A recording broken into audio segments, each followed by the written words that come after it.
नमस्कार, मी अभय भोसले. कवितेचं नाव आहे एवढे मात्र व्हावे. तू पौर्णिमेचा चंद्र आणि मी उजळलेली रात्र व्हावे. तू बरसणाऱ्या अमृतधारा, मी झेलणारे नदीचे पात्र व्हावे. तू अडाखे तोडणारी बातमी, मी त्यामागचे विश्वसनीय सूत्र व्हावे. तू जिंकावीस लढाई जमान्याशी, मी तुझ्या हातामधले शस्त्र व्हावे. तुझ्या कहाणीला मिळावी सर्वांची दाद, त्यात रंगत आणणारे मी एक पात्र व्हावे. तुळशीपाशी तेवणारी मंद ज्योत तू, तुझे दर्शन घ्यावे आणि मी पवित्र व्हावे. शिंपडणारच असशील अंगावर तर माझी काही हरकत नाही की मी गोमूत्र व्हावे.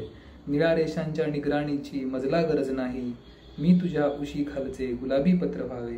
चार चौघात तू द्यावीस ओळख करून, फक्त आयुष्यात मी एवढे पात्र व्हावे. आपल्या नात्याचा हिशोब तू मांडत राहा, मी फक्त तुझा एक चांगला मित्र व्हावे. दोघा चौघांपुरते आहे जे मर्यादित, ते अफवांचे पेव आता सर्वत्र व्हावे. सुरू आहे हा जो खटाटोप तुझ्यापर्यंत पोहोचावा, सुरू आहे हा जो खटाटोप तुझ्यापर्यंत पोहोचावा. बाकी काही हो न हो एवढे मात्र व्हावे.